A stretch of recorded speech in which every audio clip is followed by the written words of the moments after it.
Good morning, everyone. I just wanted to give a quick update because I know my last video set was not exactly rainbows and sunshine. I am doing better. The flare up, while I am still having a bit of a flare up and I'm still in some pain and having some issues, it is vastly improved.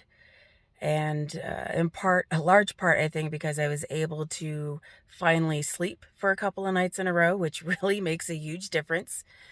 And we were able to, because I was feeling better enough to at least, participate a little bit. We were able to take my son and go with my family to the beach at the lake out here. And we were having a pretty good time and just kind of chilling and, yelling at the dogs and, don't eat that and stop digging and, lots of fun. Everybody was having a blast. And then I had a moment where something happened yesterday and I had to kind of have a bit of a realization. And I wanted to share it for those that maybe aren't familiar with some of our chronic issues and some maybe those that are, because there are so many new things that are always popping up as far as symptoms and things to be aware of. So I have a 5-year-old son and he has EDS like I do. And we are still looking and discovering all kinds of his symptoms that may or may not be related. He has tracheomalacia. He has weak swallow muscles. He was born with a collapsed lung and a brain bleed. He is extremely hypermobile, of course. Has the stretchy skin that tears easy. He's always covered in bruises. And, the things that kind of almost we think of as standard almost. And, when you think about the EDS and the issues and stuff. But I want to talk about thermoregulation in the body. And he has always been one where I don't care what the weather is, how cold or hot, I want to go outside. Doesn't matter. He would want to be outside in a snowstorm, naked, which he was. He convinced my aunt to take him out while he was a baby. And, it was all cute and adorable. We took pictures. But as he's grown a little bit older, which is sad because he's only 5, he seems less able to tolerate some of this. I noticed in the last couple of years, it can be over 100 degrees outside. We're in a pool. The water is actually warm, and he's still turning blue. His lips are turning blue, and he comes out shivering, and nobody else is cold at all, unless there's a wind blowing. But it's hot enough, it's warm enough, we dry him off, he's in a towel, sitting in the sun, and he warms up pretty quick. So while I've noticed it, I didn't really pay that much attention to it. It wasn't top of my mind thinking about for symptoms or health issues or risks even until yesterday. So the weather was okay. It was 60s, light breeze, which, a little bit cool to be getting in the lake, but not too cold. And he was with his cousins and his aunt all in the water, having lots of fun. Of course, he's turning blue like he always does, shaking and shivering. Well, my sister saw how badly he was shivering and shaking. You need to go in. And I don't want to go in. And he got, had to make him come in. But it was very quickly realized that it was more than just being a little bit cold and turning a little bit blue and a little bit of shivering. He was in full-blown hypothermia. And the Lake Rat is kind of way out middle of nowhere. And obviously quite a ways from going to the hospital or whatever. And we didn't want to have to, break up the fun for all of the kids and everything. We got to go to the hospital because he was still okay-ish. So, we have a lot of medical background in the family, of course, with us all having issues. And so, I mean, we're wrapping him up and we're drying him off. We're getting all the wet clothes off. We're trying to get him warm and covered, protected from the breeze, but still have the sun on him. And it was taking forever. He was still just, lethargic, shivering, blue, cold, not wanting, and it was honey, we're going to have to so the next step was we're going in, you can sit in the car. All right, we're going to go in the car because the car, sitting in the sun, it's always warm and hotter than the outside, and you're protected from the breeze. So, and my car has seat warmers on all the seats. So we got him in the car, and oh God, so much sand everywhere. But we stripped him, of the blankets and got him fresh, dry stuff. And we're sitting in the heated seats and the car is warm and I'm turning on the heater full blast. And it still took well over 45 minutes for him to really warm up and not be blue. And even then, his lips were still a little bit blue, a little bit purple. But we got him in dry clothes, had him eat some lunch, and he's moving around, jumping, wants to go back and play in the water. Like, as soon as he was feeling slightly warmer, he wants to go back and play again. We're like, no, you can't do that. So he wasn't allowed in the water the rest of the day. You're in a long sleeve shirt, long pants, your sun hat's still to protect you from the sun, and you can play on the beach, but you're not getting in the water. And here's a jacket and all that stuff. I got distracted by our dogs for like 2 seconds.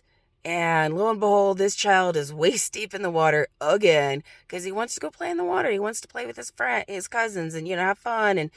And so we got to get him out again. And just those couple of minutes, he's already shivering and cold. We're like, no. So we get him dried off, get him in the last set of spare clothes I have for him. And like, that's it. No more. We're packing up. We're going home.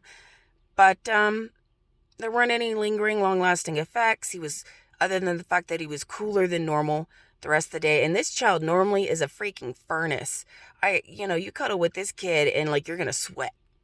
He is a furnace normally, puts off a crap ton of heat. But yesterday I was warmer than him and I'm always running cold. So yeah, it was a real wake up call and I wanted to share that. And, it was more serious than we probably wanted to acknowledge in the moment. He's doing fine. He's well. He's at his daycare today, having fun for preschool. But it's a wake-up call, like we're going to have to make certain adaptations. Like, if we're going to go out, because he's a water baby. If we go out and it's not 100 freaking degrees outside, then we're going to have to either really limit time in the water with several breaks warming up and drying off, or I'm going to look and do some research. Maybe I can find some like thermal swim gear that he can wear, something that helps keep him warm or that can dry super quickly. And, because he also needs a lot of extra protection from the sun.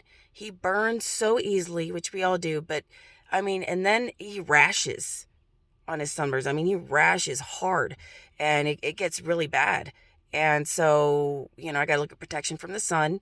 And I have to look at thermal regulation just for regular time outside in the water. And I remember when he was a baby, he'd be out in our dog pool with the dogs, and the water was tap water cold from the house. And he's like naked, swimming around, jumping, having fun. He'd shiver and went up, but it wasn't as severe. So it seems to me like it's more severe than it used to be. But I also know that we don't normally go out and get in the water when it's in like the 60s, which this is a dry, high desert area. We're in northern Nevada, so it's still pretty nice in the 60s. Everybody else had no problem. His fellow kids, no problem. But it's going to be a problem for him. So we're going to have to be aware of that. And I have to make him aware and teach him to be responsible for his own body and his own health. And teach him that you're going to have to pay attention to these things. And it doesn't matter how much you don't want to stop playing and doing what you're doing. It doesn't matter how much you don't want to stop. You have to stop. It is dangerous not to stop. This kid, if left to his own devices, he would play himself to death. No joke. He would play himself to death. When he would have croup, you couldn't get him to slow down and to stop until he's gasping and unable to breathe and wheezing. And even then, as soon as he gets two breaths together, and you're going to the urgent care, he wants to ride his bike to the urgent care. He doesn't stop. As soon as he feels slightly better, he's back on it and he would play himself to death. So we are going to have to do a lot of awareness training with Patrick, but also toe that line of, I don't want to make him afraid to live life.